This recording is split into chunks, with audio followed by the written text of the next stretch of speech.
भगवान श्री राम ने सभी माँ को माध्यम बनाया और संसार के हित के लिए उपदेश किया।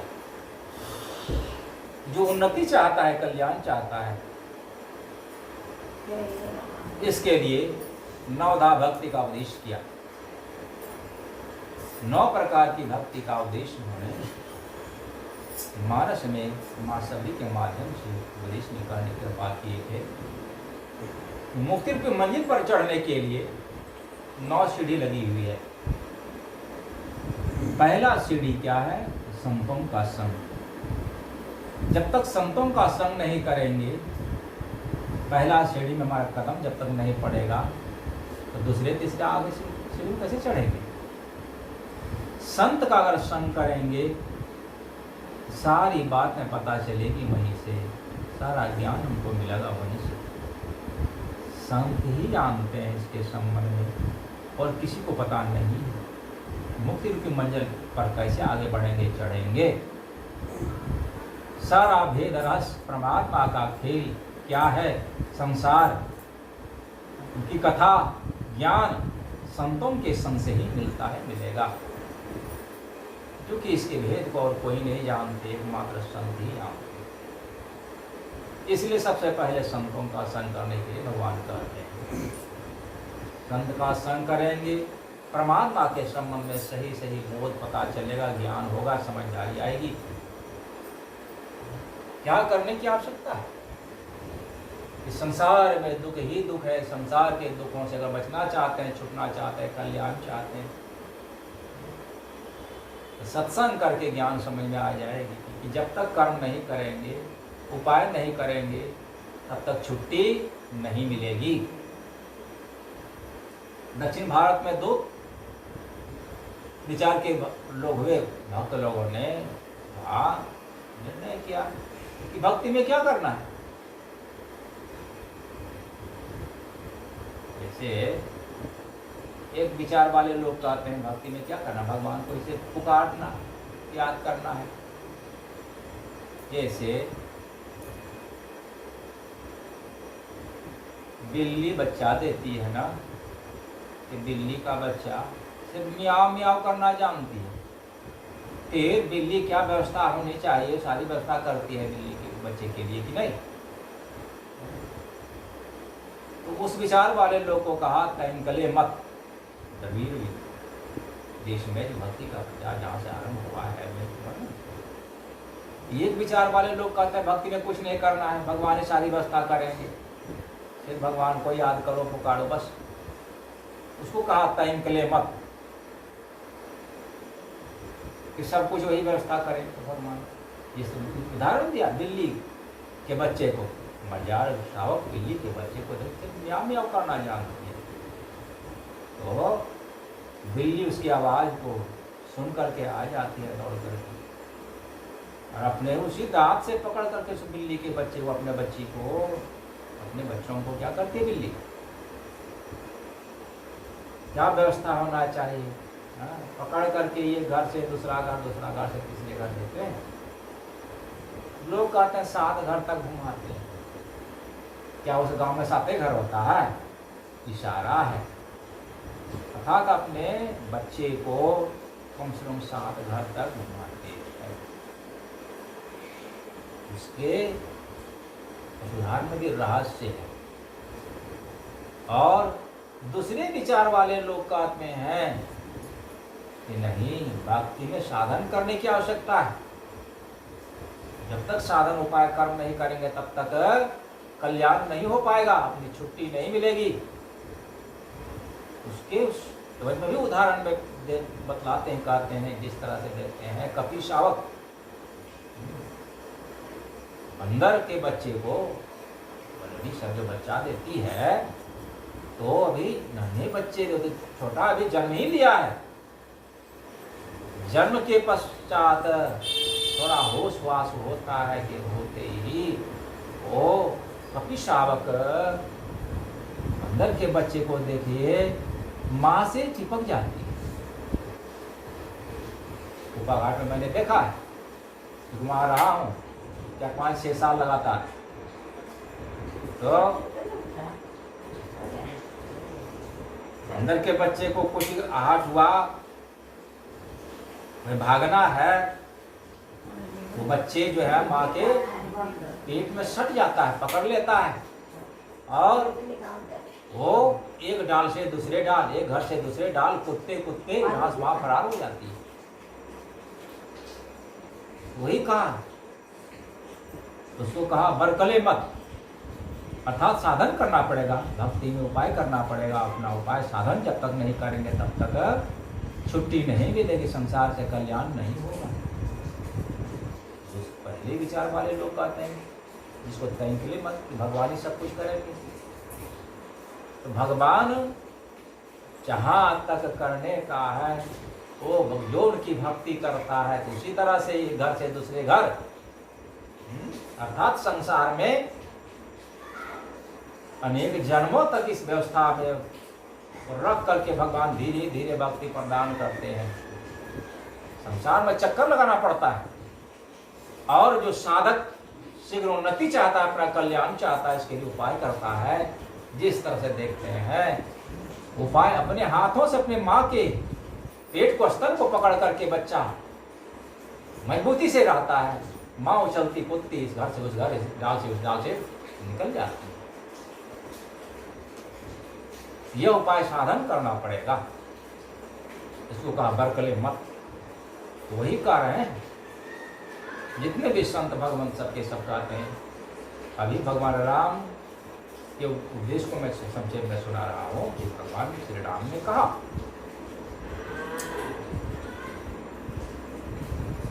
तीसरे भक्ति में गुरु की सेवा के बिना कोई सफलता पा जाएगा संभव नहीं है, क्योंकि संसार को कोई भी काम बिना सीखे संभव नहीं होता।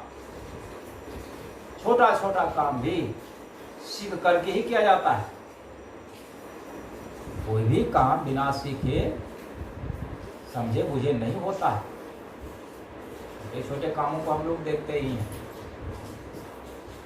शुरू में जब रोटी बनाना था तो घर में तो पहले सत्तू तो खाए थे, तो आटा लिए, आटा में उसी तरह से पानी डाल दिए, ज़्यादा हो गया, गीला हो।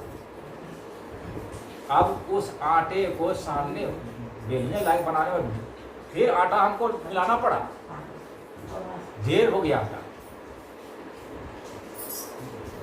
अब उसको बेलने के लिए जब प्रयास कर रहे हैं तो शुरू में तो जैसे भारत का नक्शा है ना वैसे हो गया, वो थोड़े होगा। और दूसरा गुरु भाई का है ऐसे थोड़े बनता है, देखो कैसे बनता है।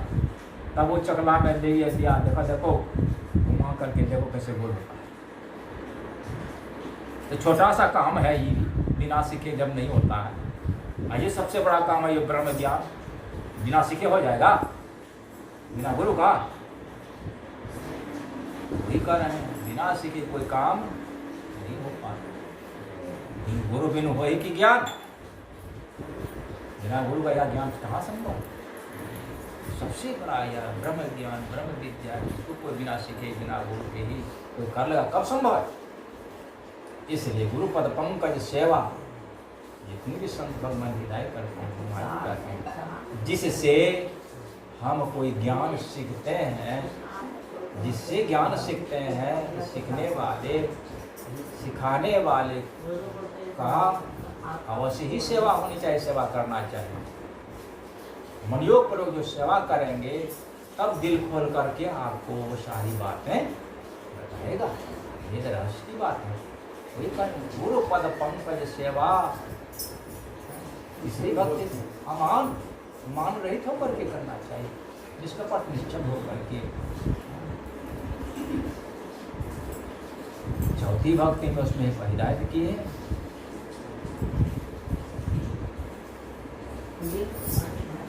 चौथी भक्ति मम गुणगान करे कपट की बात, निष्कपट होकर के मेरे गुणों का गान करना, अर्थात स्तुति करना। इन्हें स्तुति प्रार्थना जो हम लोग कर रहे हैं यह करना आवश्यक है। अगर स्तुति नहीं करेंगे तो हम कृतज्ञ समझे जाएंगे, तब ना सबसे पहले ईश्वर का बहुत बड़ा उपकार है, इसीलिए सबसे पहले ईश्वर की स्तुति होती है। उस ईश्वर के संबंध में बतलाने वाले संत होते हैं, इसलिए संतों की स्तुति होती है। उन संतों में फिर सबसे विशेष उपकारी गुरु होते हैं, गुरु की स्तुति होती है, तीनों की।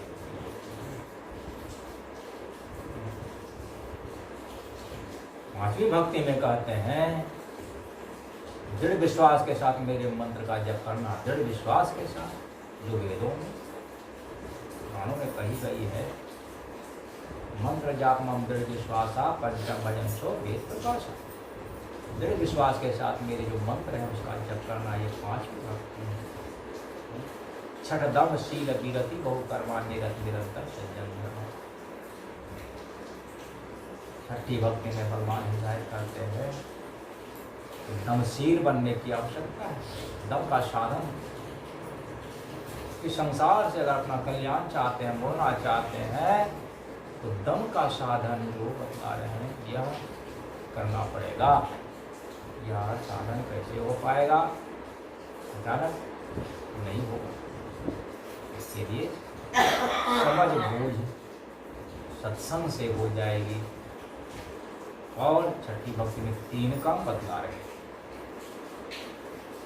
बहुत तरह के कर्म कांडात्मक कर्म हैं। उन सभी तरह के कर्म कांडात्मक कर्मों से अपने को अलग करना होगा। संसार में देख ही रहे हैं ना, कर्मकांड के द्वारा जो भी देवता पितर लोग यहाँ मान रहे हैं ना,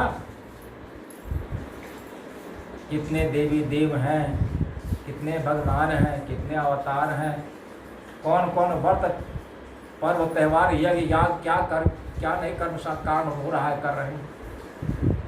भगवान कर रहे हैं। अगर समेटना चाहता, अपने को कल्याण चाहते हो, शीघ्र उन्नति चाहते हो, इन सब तरह के कर्मों से, जितने भी कर्मकांडात्मक कर्म हैं, इन सारे कर्मों से अपने को अलग करना होगा।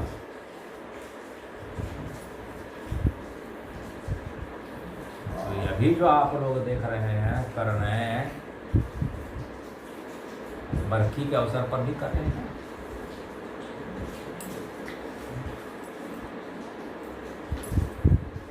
लाखों लोग जो साकट हैं, आप लाख साकट को खिलाइएगा। अरे एक मात्र जो दीक्षित है, इसको आप खिलाइएगा, सेवा कीजिएगा, तो लाखों की जो सेवा से जो फल नहीं मिलेगा, उससे विशेष एक मात्र एक की सेवा से मिल जाएगा।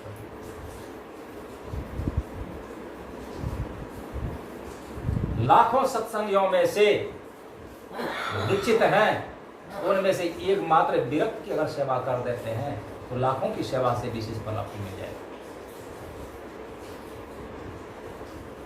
उन लाखों विरक्तों में से कोई ज्ञानी की सेवा अगर हो जाती है, तो आपको उस लाखों को सेवा करने से भी विशेष फल मिल जाएगा। उन लाखों ज्ञानियों में से अगर एक योगी को आप खिलाइएगा, तो लाखों ज्ञानियों से विशेष फल आपको मिल जाएगा।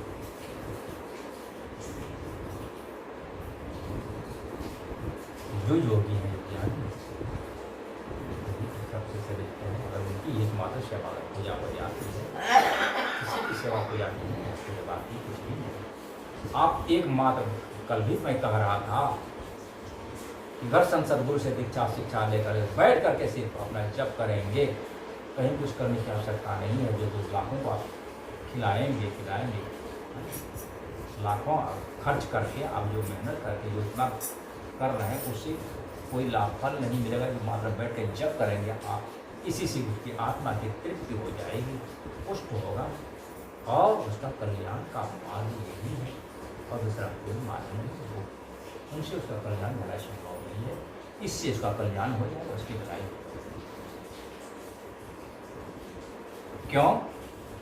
इसलिए आप उनके अंश हैं। आप जो उनके लिए कर रहे हैं, जो भजन कर रहे हैं, उस आत्मा की तृप्ति के लिए, आत्मा की प्रीति के लिए, जो श्रद्धा से किया जाता है, कर्म ही श्राद्ध कहलाता है। जिस उपाय से, जिस कर्म से उस आत्मा की प्रोगति होगी, कल्याण होगा, भलाई होगा, वह कर्म अवश्य जान करके जो करेगा, उससे अवश्य फल मिलेगा। वही कर रहे हैं भगवान। कर्म कांडात्मक कर्मों से अपने को बिल्कुल विरक्त कर लो अगर कल्याण चाहते हो, भलाई चाहते हो तो। सज्जनों का धर्म जो निरंतर सज्जन धर्मा, सज्जनों का जो धर्म है निरंतर लगा रहेगा, अर्थात झूठ, चोरी, नशा, हिंसा, व्यभिचार, 5 महापाप है। इस 5 महापाप से जो अपने को बचा के रखेगा, कर्म कांड से अपने को अलग कर लेगा और गुरु की युक्ति से जो अभ्यास करेंगे, ध्यान करेंगे, इंद्रियों का पूरा पूरा दमन कैसे होगा? जिस तरह से देखते हैं इंद्रियों का काम धीरे धीरे रुकेगा, शीघ्र नहीं रुकेगा। अचानक कोई चाहेगा कि मुझको बस में कर लेंगे, संभव नहीं है। धीरे धीरे, उदाहरण के तौर पर मैं कह देता हूँ, जैसे आपके पास भीख मांगने के लिए रोज आता है, मांगने वाला जो आता है, अगर आप उसको रोज रोज दीजिएगा तो जरूर आएगा। क्यों? वहाँ मिलता है, रोज आएगा आपके पास मांगने के लिए, आप रोज देते हैं उसको, रोज आएगा कि नहीं आएगा? उसी तरह से आप एक दिन नहीं दिए उसको, आ रहे हैं, धीरे धीरे उसको देना बंद कर दीजिए, आएगा। आप नहीं देता है तो नहीं मिलता है, आएगा? नहीं आएगा। उसी तरह से 5 जो इंद्रियां हैं, बलवती इंद्रियों को काबू किया जा सकता है। उसी तरह से धीरे धीरे जो अभ्यास करेंगे, गुरु से सीख करके 5 जो इंद्रियां, बलवती इंद्रियां धीरे धीरे उसी तरह से काबू हो जाएगा। जब नहीं मिलेगा खुराक, मानेगा कि नहीं मानेगा?